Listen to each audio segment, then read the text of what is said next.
we are not impeded or we are not stagnated by anything apart from what we generate from ourselves. Insecurity must end in Nigeria. Me and you go end up. Hello. Now, can you be able to know that the more money government invests in COVID insecurity, the more insecurity becomes multidimensional. That means money alone, artificial intelligence alone, hardware alone, and monies can never, ever stop insecurity in Nigeria. It is so unfortunate, very, very unfortunate, that the younger generations are now being labeled Gen Z. That's why they are behaving like rascals, behaving like men who don't have vision and ideology.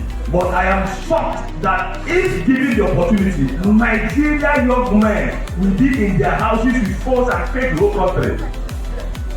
You know the power of the phone you are using. Who told you Yahoo with the best? What is Yahoo? How much is Akabika? A man who has $1 billion and is afraid is not even living.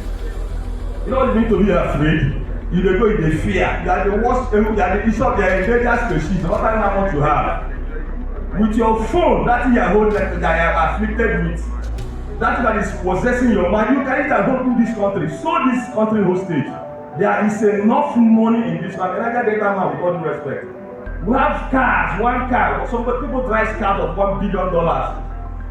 In Nigeria, they drive cars of $1 billion. We've seen like 3 of them. $1 billion is in trillions.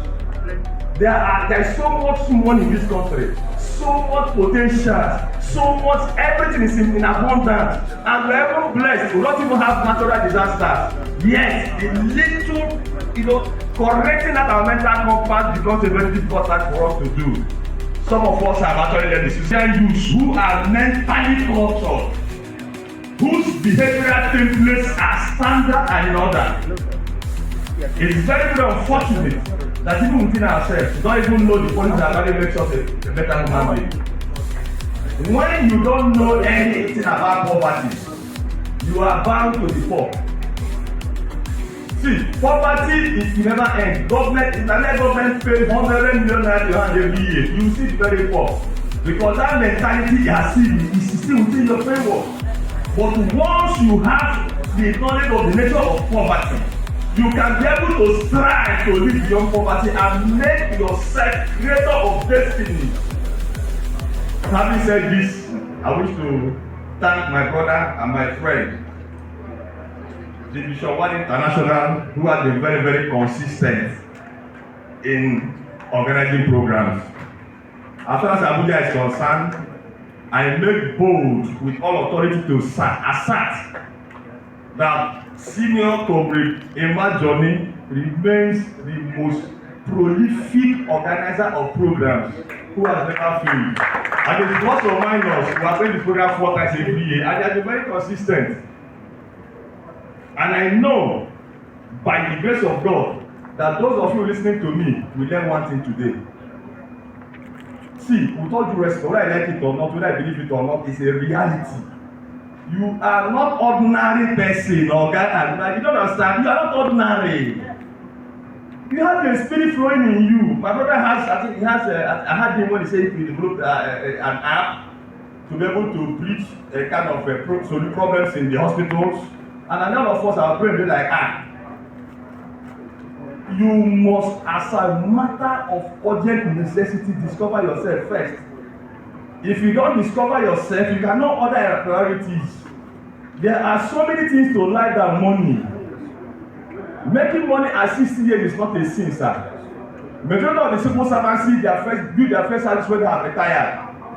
Who told you better? You live more life as an elderly person than a young person.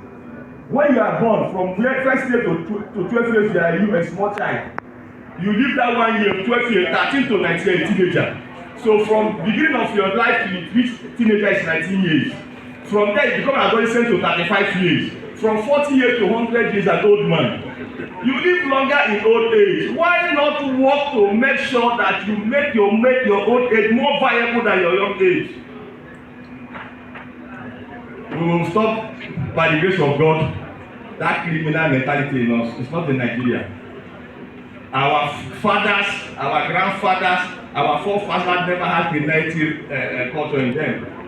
When the white men came and met us, they met us same people. They didn't know go school. They met us as ignorant people, but they didn't see us as thieves. So it is my hope, my vision, my aspiration that the youth, the people themselves, should be able to champion insecurity in Nigeria by cultivating our mentality to desist from actually joining them. Once again, I wish to thank you, my brothers and sisters, also for coming to listening. It is not easy for you to leave your time. You know, in Nigeria, money no day. So whenever you come here, you listen, they waste money somewhere. But as soon as everybody knows, the only way by which you can acquire power is through information. Information is power. It's not through fasting and prayer, sir. Anybody that tells you that you acquire power through fasting and prayer, it should be like 25 years behind 1900. If you like go to the mountain, pray for from that to the next 30 years, you'll be poorer. You tell me how many days ago you just sit down with people pray. So they believe, have you seen him in outer prayer? Have you seen him in the mountain praying? Until we remove too much religious culture, that churchly and mostly culture in us, that Christianity and Islam or Judaism, paganism, or whatever, and where the principles of righteousness that unites all of us as one human being, it will be very, very difficult for us. Thank you and God bless.